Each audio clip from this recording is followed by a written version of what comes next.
Item Number: SCP-197. Object Class: Safe. Special Containment Procedures. SCP-197 is maintained on site by local research team Beta 5, Green Thumbs. Plants may not be removed from SCP-197 without permission from the plant, Dr. Kingsley, and appropriate documentation. Plants which are removed from SCP-197 must be monitored and retrieved if necessary. This was stricken from the document. To maintain secrecy, SCP-197 has been emptied and abandoned.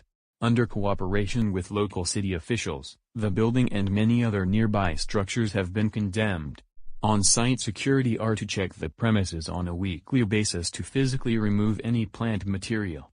The use of fire is not recommended unless it is necessary to facilitate the total removal of any vegetation found within SCP-197. Herbicides are to be applied on a monthly basis to discourage any future attempt at growth. Description: SCP-197 is a plant nursery and greenhouse, located at.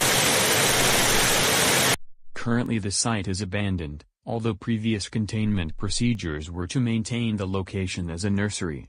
Most of the anomalous properties of SCP-197 are located within the glass structure of the greenhouse, although research conducted at the time of the site's abandonment suggests that SCP-197 has a wide sympathetic influence on the surrounding area, which has displayed a level of deterioration equal to SCP-197 itself. Organisms within the Kingdom Plantae that grow within or are introduced to the greenhouse take on additional characteristics, including self-awareness, sensory awareness, sapience, and capacity for language and mobility, despite a lack of nervous system, brain, sensory organs, vocal cords, or musculature. Organisms also typically have an increased growth rate and elongated lifespan. Angiosperms that flower only at night or for short periods of time will be in a perpetual state of bloom while within SCP-197. Organisms removed from SCP-197 cease to display anomalous properties but will retain their hardiness and overall health. Organisms which lose their sapience upon removal from SCP-197, will regain it upon reintroduction with no change in personality.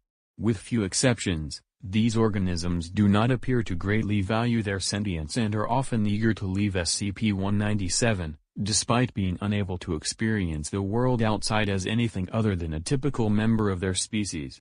All organisms animated by SCP-197 displayed positive personality traits and affection for Foundation personnel, and other forms of life, even carnivorous plants, introduced as part of Experiment 197-63, see more. SCP-197 duty was often used as both a reward and therapy for agents and researchers, who have concluded a stressful assignment or experienced a traumatizing event, as interactions with animated organisms were almost universally described as relaxing. Under the direction of the late Dr. Kingsley, SCP-197 testing involved distribution of organisms cultivated within SCP-197 to the public at large. A positive influence upon the poor urban community around SCP-197 was noted immediately, with both a reduction in crime and an increase to the average standard of living that has equally been reversed following the condemnation of SCP-197. Dr. Kingsley theorized that this was a result of SCP-197 itself creating a cycle of nurturing symbiosis between the community and plant life. Addendum: testing and maintenance of SCP-197 was halted following Incident 197-A644. Dahlia Kingsley's decapitated body was found within the greenhouse, her severed head cradled within an empty flower pot being held by an ivy that had been present at the site since the time of its discovery. Dahlia was the daughter of lead researcher Dr. Kingsley and a trained botanist who was alone inside SCP-197 at the time of her death.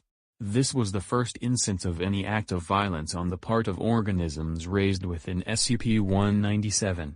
The ivy plant responsible for the killing compared its action to picking a pretty flower and displayed no remorse, although it expressed concern over Dr. Kingsley's reaction and well-being. All organisms distributed from SCP-197 were retrieved and eradicated. Those within SCP-197 were eradicated upon removal from the site, with the exception of the ivy.